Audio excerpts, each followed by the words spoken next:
শান্তিতে নোবেলজয়ী অর্থনীতিবিদ ড মোহাম্মদ ইউনুস বৃহস্পতিবার দুপুরে ঢাকায় পৌঁছাবেন। তার ঢাকায় পৌঁছাবার খবর আগেই ছড়িয়ে পড়েছে সবখানে, যে কারণে অন্তর্বর্তীকালীন সরকারের এই প্রধানকে সংবর্ধনা দিতে দলে দলে হাজারো মানুষ আগে থেকেই বিমানবন্দরের সামনে ভিড় করেছেন। বুধবার তিনি ফ্রান্সের রাজধানী প্যারিসের চার্লস দ্য গল বিমানবন্দর থেকে ঢাকার উদ্দেশ্যে রওনা করেন। এমিরেটস এয়ারলাইন্সের একটি ফ্লাইটের দুপুর ২টা ১০ ঢাকার হজরত শাহজালাল আন্তর্জাতিক বিমানবন্দরে পৌঁছানোর কথা রয়েছে তার। এদিকে বিমানবন্দরের সামনে ড ইউনুসকে সংবর্ধনা জানাতে সারিবদ্ধভাবে মানুষ রাস্তায় দাঁড়িয়ে আছেন। কেউ এসেছেন পতাকা ব্যানার নিয়ে, কেউ বা ফেস্টুন, কারও হাতে ফুল, কেউ হাততালি দিয়েই যাচ্ছেন।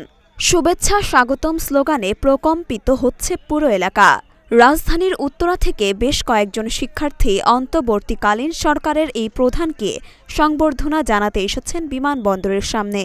বুধবার ইউনুস সেন্টার থেকে এক সংবাদ বিজ্ঞপ্তিতে জানানো হয়েছে, অলিম্পিক কমিটির আমন্ত্রণে বিশেষ অতিথি হিসেবে প্যারিসে গিয়েছিলেন ড ইউনুস। সেখানে তিনি চিকিৎসা নিয়েছেন, তার একটি ছোট অস্ত্রোপচার হয়েছে। প্রসঙ্গত, গণবিক্ষোভের মুখে গত সোমবার বাংলাদেশ থেকে পালিয়ে যান সাবেক প্রধানমন্ত্রী শেখ হাসিনা। সরকারের পতনের পর দেশের নিয়ন্ত্রণ নেয় সেনাবাহিনী। এখন প্রফেসর ড মোহাম্মদ ইউনুসের অধীনে বাংলাদেশে অন্তর্বর্তীকালীন সরকার গঠিত হতে যাচ্ছে। অন্তর্বর্তীকালীন সরকারের শপথ বৃহস্পতিবার রাত ৮টায় অনুষ্ঠিত হতে পারে। মরিয়ম মিম, ঢাকা পোস্ট।